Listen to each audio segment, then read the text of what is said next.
नमस्ते, welcome to my YouTube channel. मैं doctor Suneet Tiwari, आपका कंसल्टेंट यूरोलॉजिस्ट और आपका हेल्थ कोच। आज मैं बात करूंगा एक ऐसी बीमारी के बारे में जो मेल सेक्सुअल डिस्फंक्शन की सबसे कॉमन बीमारी है और बहुत ज़्यादा प्रेवलेंट है ऑल ओवर द वर्ल्ड।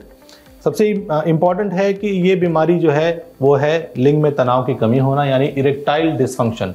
इस बीमारी का अनुमानित जो आंकड़ा है वो अप्रॉक्सीमेटली 345 मिलियन पॉपुलेशन जो है, मेल पॉपुलेशन, वो अफेक्टेड है all over the world.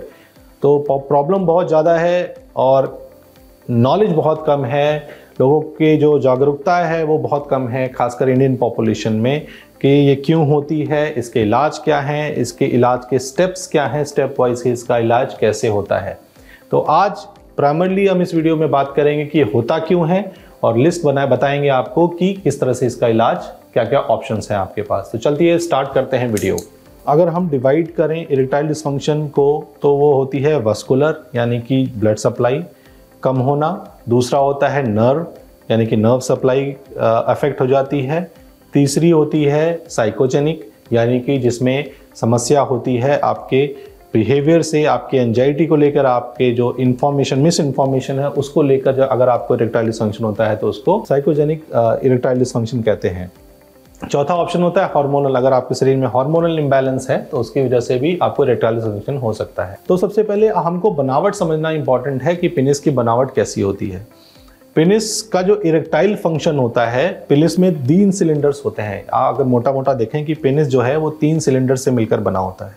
2 cylinder होते हैं, वो होते हैं आपके इरेक्शन के लिए, आपके सेक्सुअल फंक्शन के लिए। उन सिलेंडर्स में होता है बहुत बड़े मोटे मोटे वेसल्स होते हैं, ब्लड वेसल्स होते हैं, जिसको साइनोसॉइड्स बोलते हैं।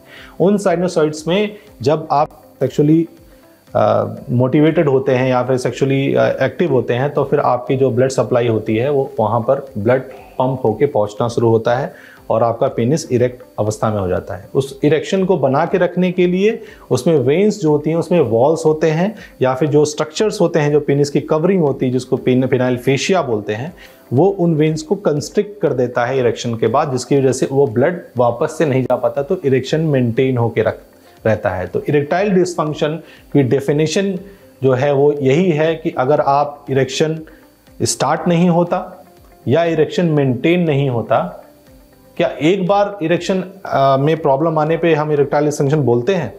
इरेक्टाइल डिस्फंक्शन की डेफिनेशन में ये भी है कि अगर आप 50% से ज़्यादा अपने सेक्सुअल अटेम्प्ट्स में आपको ये प्रॉब्लम होती है तब आप इरेक्टाइल डिस्फंक्शन की श्रेणी में आते हैं। 1 या 2 एपिसोड में अगर आपको इस तरह की प्रॉब्लम होती है तो आप अपने आप को इरेक्टाइल डिस्फंक्शन का मरीज नहीं मानेंगे। ये एक इंपॉर्टेंट बात है जो बहुत सारे लोगों को नहीं पता है। मैं एनाटॉमी की बात कर रहा था, तो हम स्टार्ट करते हैं कि जब ये साइनोसॉइड्स ब्लड से भर जाते हैं तो उसमें जो वॉल्स होती हैं वो ब्लड सप्लाई को वापस नहीं ले जाने देती हैं। तो धीरे धीरे क्या होता है कि इस जो मैकेनिज्म है इसमें, इसकी फिजियोलॉजी में कहीं भी प्रॉब्लम आ जाए, यानी कि जो आपकी ब्लड वेसल्स हैं, जो साइनोसॉइड्स हैं, उसमें थक्का जमने लगे, उसकी वॉल्व मोटी होने लगे, या जो आपकी जो ब्लड सप्लाई की जो वॉल्व है वो ख़राब हो जाए, जो वेन से जो ब्लड वापस जाने लगता है, तो फिर इरेक्शन मेंटेन नहीं हो पाता। तो इस तरह की प्रॉब्लम्स जो हैं वो बहुत सारे मरीजों में पाई जाती हैं। ये सारे कारण जो है बस आर्टेरियोजेनिक या विनोजेनिक, इन दोनों को मिला के वस्कुलोजेनिक इरेक्टाइल डिस्फंक्शन बोलते हैं। दूसरा होता है जो न्यूरोजेनिक होता है। न्यूरोजेनिक का मतलब होता है कि कोई भी ऑर्गन शरीर में 2 तरीके से काम करता है, ब्लड सप्लाई से और नर्व से। तो अगर ब्लड सप्लाई चली गई तो वो वस्कुलोजेनिक हो गया, अगर नर्व में कोई प्रॉब्लम है तो फिर वो न्यूरोजेनिक इरेक्टाइल डिस्फंक्शन हो गया। न्यूरोजेनिक इरेक्टाइल डिस्फंक्शन का सबसे प्रमुख कारण डायबिटीज़ है। डायबिटीज़ के कारण जो पेरिफेरल न्यूरोपैथी होती है उसकी वजह से नर्व डैमेज होता है। दूसरी बात अगर मैं बताऊं तो कि जैसे कि अगर सर्जरी है, अगर आपके किसी पेल्विक सर्जरीज है जहाँ से नर्व सप्लाई जा रही है पेनिस की, वहाँ पर किसी तरह की सर्जरी या रेडिएशन थेरेपी हुई है तो उस वजह से भी वहाँ की नर्व डैमेज हो जाती हैं। तो इस वजह से आपका न्यूरोजेनिक इरेक्टाइल डिस्फंक्शन होता है। अगर मैं परसेंटेज की बात करूं तो वस्कुलोजेनिक ईडी सबसे कॉमन है, वो 60 to 70% पेशेंट्स में वस्कुलोजेनिक ईडी यानी कि आर्टरीज और वेन्स की प्रॉब्लम की वजह से होता है। न्यूरोजेनिक ईडी जो होता है वो अप्रॉक्सीमेटली 10% केसेस में होता है। साइकोजेनिक डिस्फंक्शन भी बहुत कॉमन है, साइकोजेनिक ईडी भी बहुत कॉमन है। पहले इसका प्रेवलेंस बहुत ज़्यादा माना जाता था, लेकिन आज डायग्नोस्टिक्स की मदद से ये पता लगाया, जो कारण है वो पता लगने लगे हैं। और इस वजह से साइकोजेनिक जो ईडी थी, जो पहले माना जाता कि ये 50% 40% केसेस में होती है, अब वो धीरे धीरे रिड्यूस होकर 30% 20% तक के पेशेंट्स में पाई जाती है। तो क्या ब्लड इन्वेस्टिगेशन एडवाइस होती हैं, क्या वर्कअप होता है, किस तरह से आपके जो ये कैटेगरी है कि किस टाइप का आपको इरेक्टाइल डिसफंक्शन है, उसमें कैसे आपको रखा जाएगा, तो उसके लिए जांचें होती हैं। उसके लिए जांचें जो आप जब शुरू में आएंगे तो कारण जैसे कि आपको पता है डायबिटीज़, ओबेसिटी, जितने भी ओबीस पेशेंट्स होते हैं उनमें इरेक्टाइल डिसफंक्शन के चांसेस ज़्यादा होते हैं। उसके बहुत सारे कारण हैं, उनमें कोलेस्ट्रॉल ज़्यादा होता है, शुगर की अगर प्रॉब्लम है, और उसके अलावा अगर आपको किडनी डिजीज़ है, क्रॉनिक किडनी फेलियर है, उन तरह के मरीजों में भी प्रॉब्लम होती है। आपकी जैसा मैंने बताया पहले आपकी सर्जरी हो रखी है, रेडिएशन थेरेपी हो रखी है, आपको कोई बहुत क्रॉनिक बीमारी है जिसकी वजह से आप डिप्रेशन में हैं, तो डिप्रेशन प्लस वो क्रॉनिक बीमारी, क्रॉनिक इन्फेक्शन भी आपको इरेक्टाइल डिसफंक्शन में लीड कर सकता है। इसके अलावा हाइपरटेंशन की अगर बीमारी है, तो ओवरऑल आजकल जो हार्ट की डिजीज़ का प्रेवलेंस बढ़ रहा है, उसी तरीके से हम मान सकते हैं कि सेम सारे कारण वो हैं, वो इरेक्टाइल डिसफंक्शन के भी कारण है, क्योंकि इटियोलॉजी सेम है। जैसे हार्ट अटैक में क्या होता है कि हृदय के जो धमनियाँ होती हैं, जो ब्लड वेसल्स होती हैं, उनमें थक्का जमता है, और सबसे कॉमन कारण जो इरेक्टाइल डिसफंक्शन का है वो भी ये सेम है। तो इसी वजह से जो अगर मैकेनिज्म सेम है तो कारण भी सेम हो जाते हैं। तो इस वजह से अगर हार्ट की डिजीज़ है आपको, या फिर कोई वस्कुलर डिजीज़ है, तो आपको ये मान के चलना चाहिए कि आपको इरेक्टाइल डिसफंक्शन हो सकता है। या अगर आपको इरेक्टाइल डिसफंक्शन है तो आप अपने हार्ट के प्रति भी सचेत हो जाएं कि आपको हार्ट की प्रॉब्लम भी हो सकती है। दोनों चीज़ें, दोनों के कारण एक जैसे हैं, तो दोनों चीज़ें कोरिलेट करती हैं। इसी वजह से इनके ट्रीटमेंट में भी हमें थोड़ा सा सचेत रहना पड़ता है कि अगर कोई हार्ट डिजीज़ का पेशेंट है तो उसमें कुछ दवाइयाँ जो होती हैं वो कॉन्ट्राइंडिकेटेड होती हैं, जो कि बहुत सारे लोग नहीं जानते, और ओवर द काउंटर मेडिकेशन लेने की वजह से फिर उनमें हार्ट की प्रॉब्लम बढ़ जाती है। बात करते हैं कि आपकी इन्वेस्टिगेशंस क्या क्या होंगी। आपकी पहले तो आपकी हिस्ट्री ली जाएगी, बहुत सारे क्वेश्चनेयर आ गए हैं जो भराए जाते हैं पेशेंट से, अगर एक साइंटिफिक तरीके से इलाज कर रहा है कोई तो। और दूसरी बात आपकी ब्लड इन्वेस्टिगेशन जाएंगी, जिसमें डायबिटीज़, किडनी डिजीज़ और लीवर का फंक्शन, आपके टेस्टोस्टेरोन लेवल, आपके हार्मोनल लेवल सारे चेक होते हैं।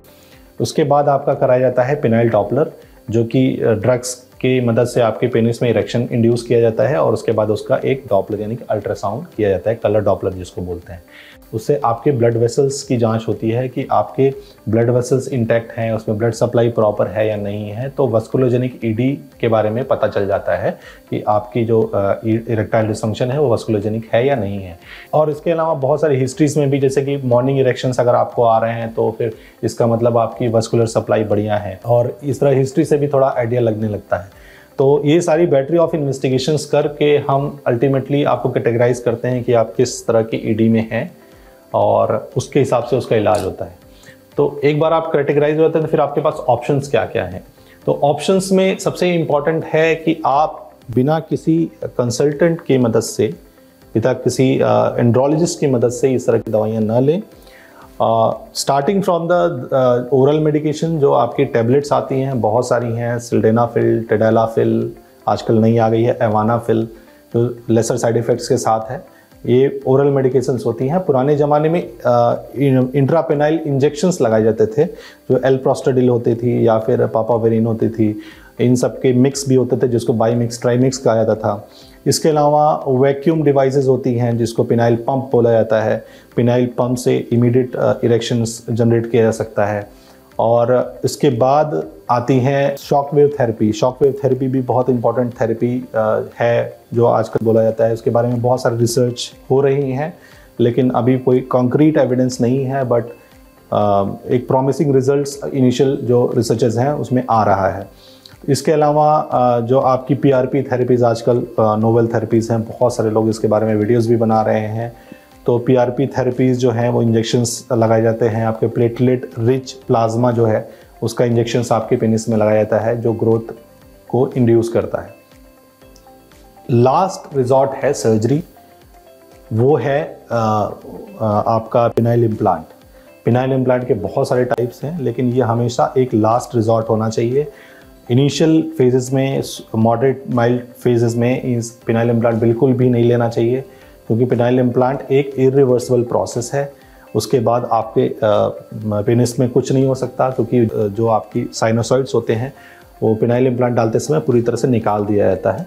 तो ये एक इरिवर्सिबल प्रोसेस है। अगर आपने पिनाइल इम्प्लांट डलवा लिया तो ये मान के चलिए कि पिनाइल इम्प्लांट के भरोसे ही आपको लाइफ लॉन्ग रहना पड़ेगा। तो ये सारे ऑप्शंस हैं जो आप किसी कंसल्टेंट की मदद से, किसी विशेषज्ञ की मदद से आप अपना इलाज करा सकते हैं। कारण अब मैंने आपको सारे बता दिए हैं और आगे की वीडियोस में आपको बताऊंगा एक एक करके ये जो सारे उपाय हैं इरेक्टाइल डिसफंक्शन के इलाज जो है, वो सारे ऑप्शंस में क्या क्या उसके फ़ायदे और नुकसान हैं। तो लगे रहिए हमारे साथ, बने रहिए हमारे साथ और सब्सक्राइब करिए हमारे चैनल को और शेयर करिए ये वीडियो अपने नियर एंड डियर वंस के साथ। Thank you so much for watching.